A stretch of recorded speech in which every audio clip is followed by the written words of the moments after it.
From Hollywood, Lyle Talbot in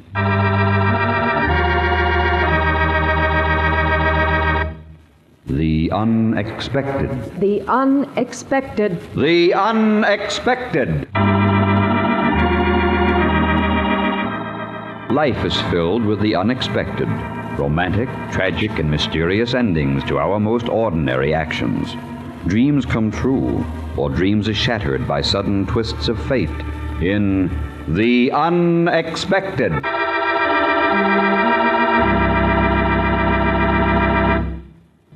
And now, Lyle Talbot, famous motion picture and stage star, in The Tulip Garden, a drama of the unexpected. That day in Mr. Marshall's office, I thought it was going to be just a simple business deal, a legitimate investment, a chance for a good profit on the little money I'd been able to save in the past 15 years. I simply had no idea it was going to involve murder. Are you absolutely certain, Mr. Marshall? I mean, couldn't your investigation be wrong? There hasn't been any oil in this area. I've never heard of it before.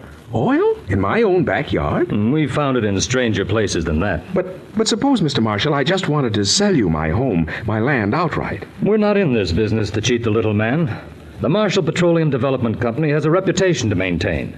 That's why we're letting you in on the ground floor. Oh, yes, I understand that.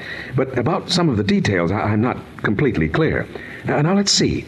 I give you $10,000, and you guarantee to make preparations for drilling, and to pay me a royalty on each barrel of oil pumped out of these wells. Now, do I have your proposition straight? Perfectly. Very well, then. Here's my check. I had it certified. That's what you wanted. Yes, it facilitates our accounting procedure. Now, here are the contracts. Just sign all 3 copies. You're a very lucky man, Mr. James. I'm sure that this is the beginning of a relationship that will be extremely profitable for both of us. You can understand why I believed him. He was most convincing. You must admit that he looked like a successful businessman. He had very imposing offices, too. But I didn't hear from him again for the next week or 10 days. I know that high finance takes time. I wasn't a bit concerned until that evening when I was digging in my garden and Oscar, he's my brother-in-law, he walked over to see me. Hello, Gordon. Doing some early spring planting? Yes, Oscar, some tulips. I wanted them set out in time for Easter. Well, you still own this place, don't you? Well, of course I own it. I mean, it's in June's name, but I own it. Well, why do you ask? June told me what you've been up to. I'm afraid I don't understand. The Marshall Petroleum Development Company. Remember? What about it? Well, I've had some reports on the Marshall Company from one of my clients. They report that they've never dug a well, never even surveyed a piece of land. All they've got is a nice suite of offices, a good-looking secretary, and your $10,000. You mean I've been swindled? Oh, it's a wonder to me you didn't give away the house. You probably would have if it hadn't been in Sis's name. Well, they won't get away with that. I won't let them. I'll go to the police. Well, you're a lawyer, Oscar. You've got to help me. I've looked over that contract, and there's not a thing you can do, Gordon. Not a thing. Sometimes lawyers don't know it all, so I sent Mr. Marshall a letter. Told him I was planning to mortgage the house so I could put some additional money into the oil deal. I didn't really expect him to come, but I said I'd be at home that night and we could talk it over there. Come in the den, Mr. Marshall. We won't be disturbed here. Thank you, Mr. James. As a matter of fact, my wife's at the movies anyway, but she might come back and interrupt us while we're still talking. I'm sorry to have missed her. Yes, of course. Well, shall we get down to business? Certainly. Now, you wrote that you were considering further investment in the development company. Well, to be perfectly honest, Mr. Marshall, I lied. I don't do it very often, but I felt the situation demanded it. Oh? Yes, you see, I've discovered that your business dealings with me haven't been entirely honorable. They've been entirely legal, Mr. James. Oh, I don't doubt that. Not for a minute. But I really think that under the circumstances, Mr. Marshall, you ought to give me back my $10,000. Very interesting. Well, I'll be leaving then. Oh, no, please don't go. Not yet. Oh, what are you doing with that gun? How foolish of me. I forgot that it was on the table. I just picked it up accidentally. I didn't mean to frighten you, Mr. Marshall. I really didn't. Now, wait, James. I didn't think you were the type to shoot. I hadn't intended to kill him. At least I don't think so. Not that way. I had the gun there just to threaten him, to force him into giving me back my money. I don't really think I ever planned to murder him. But he was dead. And I realized my situation. I'd killed Marshall. It was right in my own house, with my gun. For a moment, I didn't know what to do. Then I remembered the new tulip bed in the garden. So I pulled poor Mr. Marshall out into the backyard, being very careful, of course, to keep him turned face up, so the blood wouldn't make a mess of things. And then I started digging. Gordon, is that you out there? Yes, dear, it's me. Well, what are you doing in the garden at this time of night? Why, just a little spading around the tulips, dear. I was restless. All right. Oh, if you want to, I'll turn on the outdoor light. Oh, no, don't do that. You can't do that. Why not? There's a short in the wiring. I noticed it today. If you turn on the lights, it might cause a fire. I'll have the electrician fix it tomorrow. Oh. Well, don't be too long, dear.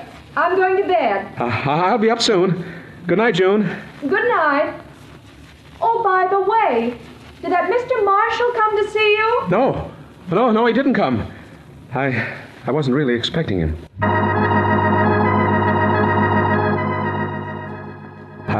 I got up very early the next morning to see if the tulip bed looked natural, and I decided I had done a very satisfactory job. But I still didn't feel safe. Mr. Marshall might have told his secretary he was coming to see me. Perhaps my letter to him had been found.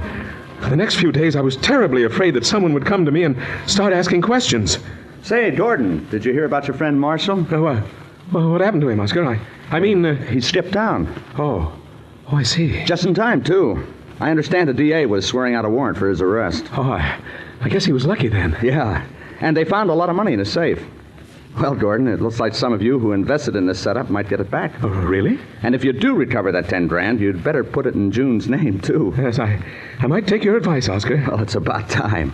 Now, come on, let's go out into the garden. I want to look around. Yeah, well, what for, Oscar? Oh, it's supposed to be a secret from you. What is? June's planning to have a sprinkling system installed in the backyard for your birthday. I want to see where they'll have to dig to install the pipeline. Now, don't tell Sis I told you, huh?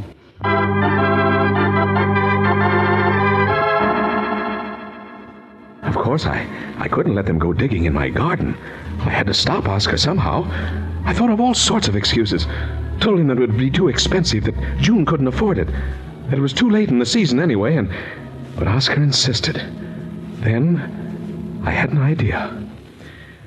Listen, Oscar, I'm going to have to give up gardening. Doctor's orders. Something about my heart. You know, not dangerous, but no exertion anymore. No unnecessary strain. Oh, really? Oh, I haven't even told June. I didn't want to alarm her. I've decided to turn the backyard into a barbecue, cement it over completely, cover up the flowers, the lawn, everything. I think that's the thing to do, don't you? Well, I guess in that case there's no point in talking about the sprinkling system. No point at all.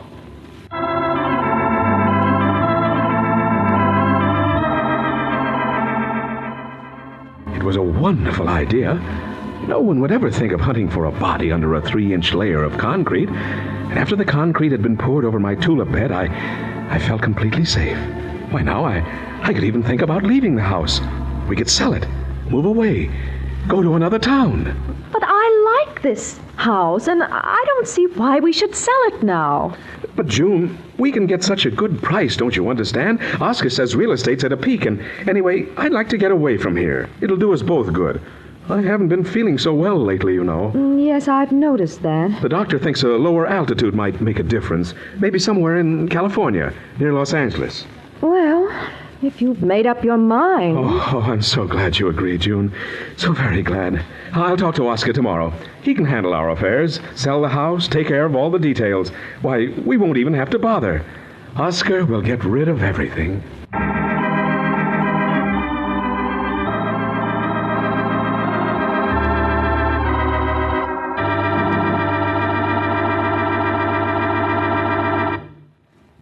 You think the story is over, don't you? But wait, fate takes a hand. Wait for the unexpected. And now for the surprising conclusion of The Tulip Garden, starring Lyle Talbot, a Hamilton Whitney production written by Robert Libet and Frank Burt and directed by Frank K. Danzig. Well, Oscar sold our house all right, and we moved out to California. I took a little place near Riverside. We have our own orange trees right in the backyard. June and I have been very happy here. That is, until this morning when the letter came. Gordon, stop puttering around those orange trees and come over here. I've got the most wonderful news.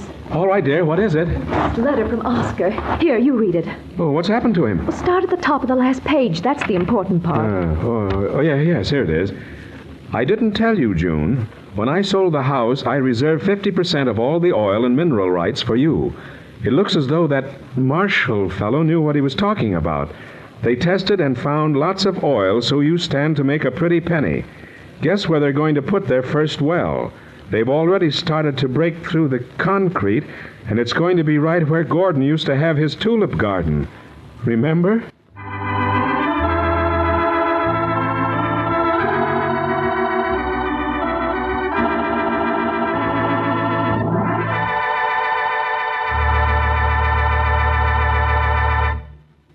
The Tulip Garden starred Lyle Talbot. Listen soon for another exciting story when one of your favorite motion picture stars meets the unexpected.